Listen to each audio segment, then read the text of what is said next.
নেপালে পাহাড়ি ঢলে নিহত বেড়ে ১৫০ জনে দাঁড়িয়েছে। এখনও নিখোঁজ রয়েছেন ৫ শতাধিক পর্যটক। নিখোঁজদের মধ্যে রয়েছেন ভারতীয় সহ যুক্তরাজ্য, মালয়েশিয়া, দক্ষিণ আফ্রিকা সহ বেশ কয়েকটি দেশের নাগরিকরা। উদ্ধার তৎপরতায় কাজ করছে দেশটির সংশ্লিষ্ট প্রশাসন। সংকট মোকাবিলায় জনগণকে শান্ত থাকার আহ্বান জানিয়েছেন দেশটির প্রধানমন্ত্রী বালেন শাহ।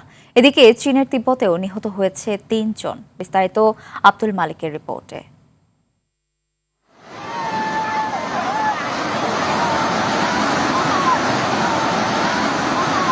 সকালের রোদ ঝলমলে আকাশ কিংবা স্বাভাবিক জনজীবন কোনো কিছুই জানান দেয়নি ঠিক কতটা ভয়াল রূপ নিয়ে আসছে নেপালের ভেতকেশী নদী।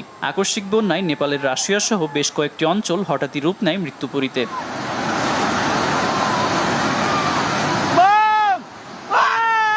পানির তোড়ে সম্পূর্ণ নিশ্চিহ্ন হয়ে যায় নেপাল চীন বাণিজ্য শুল্ক কার্যালয়, পুলিশ পোস্ট ও স্থানীয় বাজার। সব থেকে বড় ধাক্কা এসেছে দেশটির বিদ্যুৎ খাতে। পানির সাথে নেমে আসা বিশাল পাথর ও কাদার স্রোতে ধ্বংস হয়েছে ১১১ মেগাওয়াটের রাসুয়াগধি জলবিদ্যুৎ প্রকল্প সহ অন্তত ৫টি সক্রিয় পাওয়ার প্ল্যান্ট।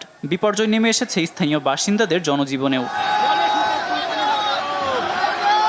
দুর্যোগের পরপরই উদ্ধার তৎপরতায় নামে নেপাল ও চীনের বিভিন্ন উদ্ধারকারী বাহিনী। নেপালের নিয়মিত বাহিনীর পাশাপাশি উদ্ধারে অংশ নিয়েছে দেশটির সেনাবাহিনী, পুলিশ এবং চায়না আনলিং গ্রুপের প্রযুক্তিবিদরা। উদ্ধারে ব্যবহার করা হচ্ছে ড্রোন, 3D লেজার স্ক্যানার সহ অত্যাধুনিক সরঞ্জাম। এ অবস্থায় ত্রাণ কার্যক্রম জোরদার করতে জাতীয় দুর্যোগ ঝুঁকি ব্যবস্থাপনা কর্তৃপক্ষ, জাতীয় পরিষদ এবং মন্ত্রিসভায় জরুরি বৈঠক করা হয়েছে বলে জানান দেশটির প্রধানমন্ত্রী বালেন শাহ। সংকটকালীন সময়ে জনগণকে শান্ত থাকারও আহ্বান জানান তিনি। এর আগে বুধবার সকালে চীনের স্বায়ত্তশাসিত অঞ্চল তিব্বতের উজানে হওয়া আকস্মিক ভারী বৃষ্টি ও বরফ গলা পানি প্রলয়কারী স্রোতের রূপ নেয় লেনদে নদীতে। এ অঞ্চলে বেশ কয়েকজন নিহত ও নিখোঁজ হয়েছে বলে জানায় চীনা গণমাধ্যম সিসিটিভি। নেপালের কাঠমান্ডু বিশ্ববিদ্যালয়ের প্রফেসর ও জলবায়ু গবেষক রিজান ভক ইন্ডিয়া টুডেতে দেওয়া এক সাক্ষাৎকারে বলেন, তিব্বতে হওয়া ৪.৪ মাত্রার ভূমিকম্প থেকেই শুরু হয়েছে এই পাহাড়ি ঢল। তিনি মনে করছেন লেনদে নদীতে বিশাল সংখ্যক বরফ জমে পানি চলাচল বাধাগ্রস্ত হয়েছিল। ভূমিকম্পের কারণে একসঙ্গে এই পানি পাহাড়ি পথে দ্রুতগতিতে নেমে আসে।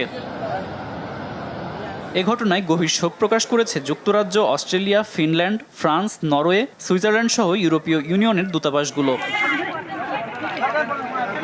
আব্দুল মালেক, RTV।